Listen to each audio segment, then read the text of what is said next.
Hello, first graders. Welcome to a new English lesson. Please get your literature anthology book and let's start. We will start with page 49. And let's just refresh our memories and revise that. For this lesson, or for this week, we're talking about animals live together and they live in a different environment.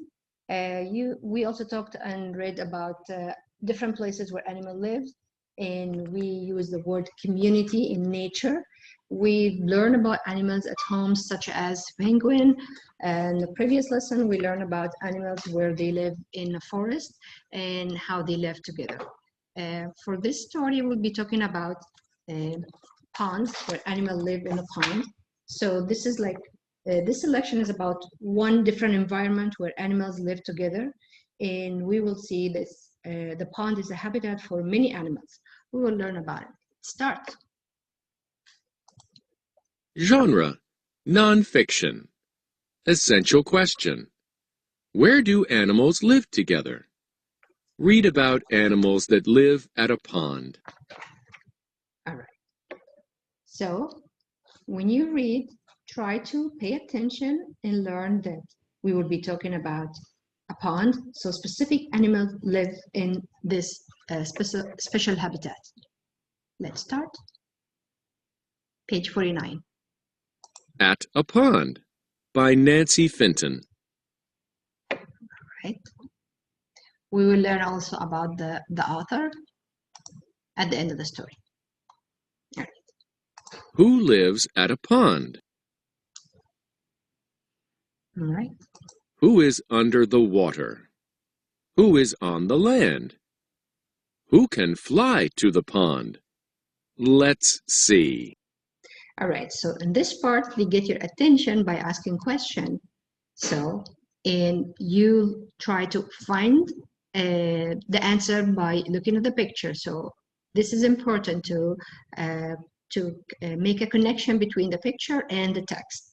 So when they ask about who's under the water, who's in the land, who can fly to the pond, and who in general live in the pond, and then say, okay, let's start, let's see.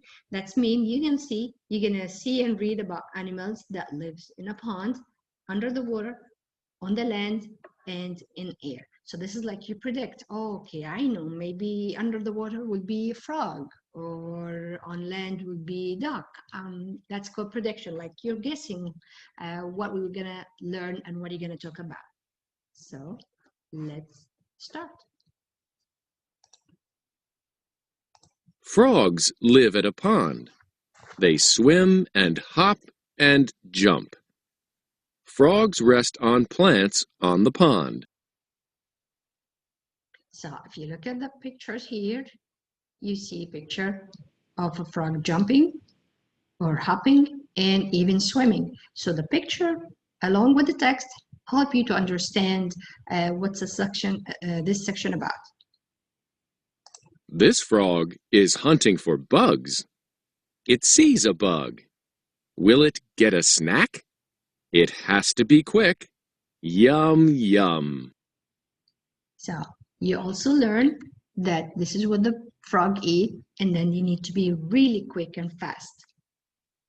So the picture help you to visualize and understand what's the text about. There's different animals living in a pond. Ducks come to the pond.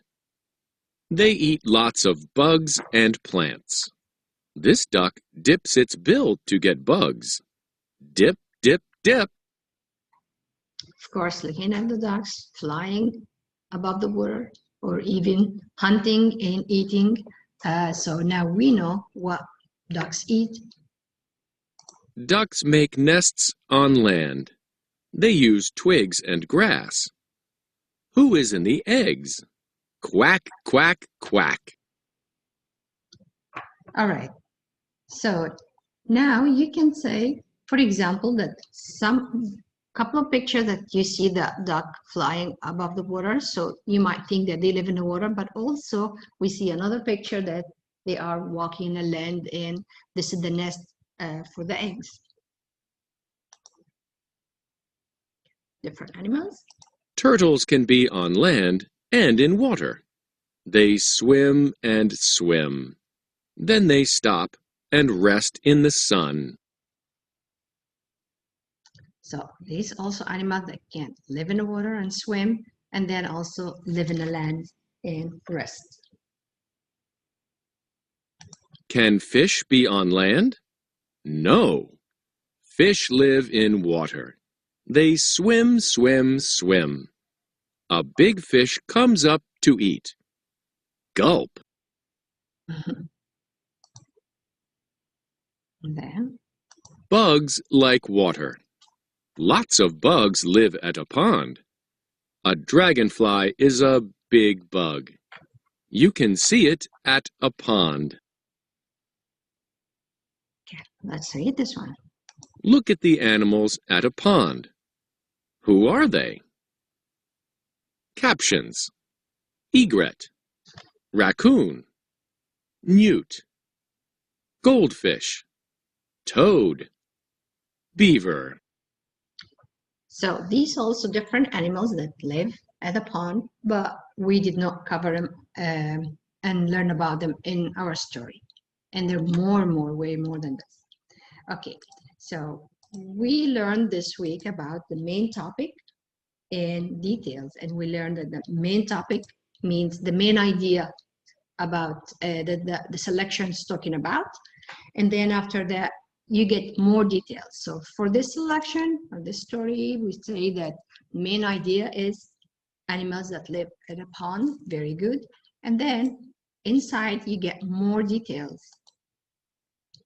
So for example here we can say that frogs swim, hop, jump, and rest on plants.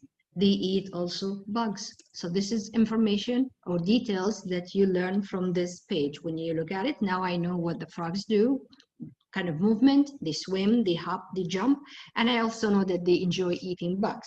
So this is detail from the first animal we learn about. Now the second one, you get ducks. Now you see what the ducks eat. So they eat bugs and plants, and I know that they make their nest very good on land. So this is details we're talking about. We're still talking about, we know that all these details are related to the main topic that we are covering for this selection. For example, over here, I can see turtles. So I know now that turtles on land or in water, and they like to rest on the sun. So this is the information I learned from this page. This is the details, and I can put it in my chart when I'm talking about main topics. I can add more details. Each page talk about new animals and give you more information and details about this animal. For example, over here, page 57, you can see that the fish swim in the water, and I know that no way the fish will be on the land.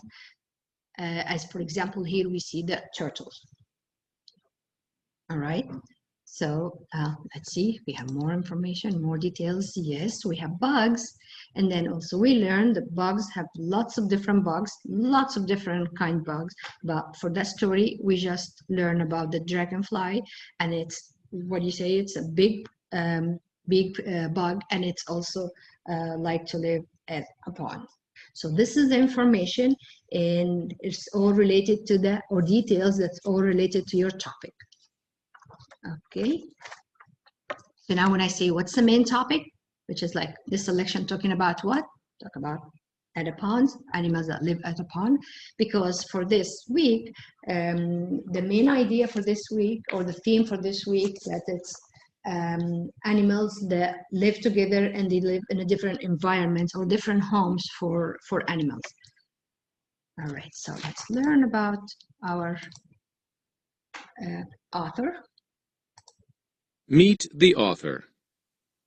Nancy Fenton says, "I love living and working in a big, busy city, but sometimes it feels too big and busy. Then I wish I were sitting by a quiet pond with the frogs and turtles." Author's purpose. Nancy Fenton wanted to write about animals that live at a pond.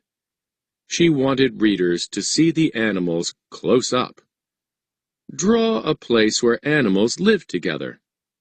Write about your picture. So, as Nancy lived in the city, but she really liked nature and miss it. So sometimes she feels that she's very busy and she likes to relax. So did she go to a quiet pond and sit and observe and watch the animals such as frogs and turtles, and that's how she wrote this selection of this story.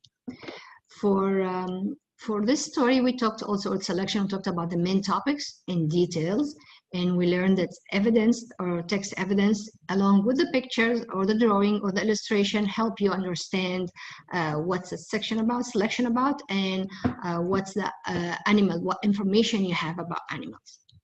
Also, you learn that, for example,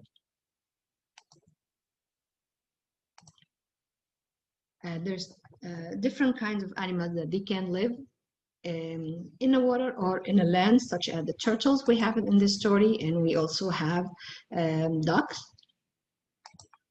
You learn also about frogs. They can also be inland, on land, or they can be also swimming in the water. Okay, so for this story, this selection, it's, as we said, still covering about talking about animals and where they live together, what they do. We talked about the forest, animals that they live in the forest. In the story, The Best Spot, we learn about the main idea for animals at homes when we have the penguin. And today we learn about animals that live in a pond. All right, that's it for today, first graders. Thank you. Bye-bye.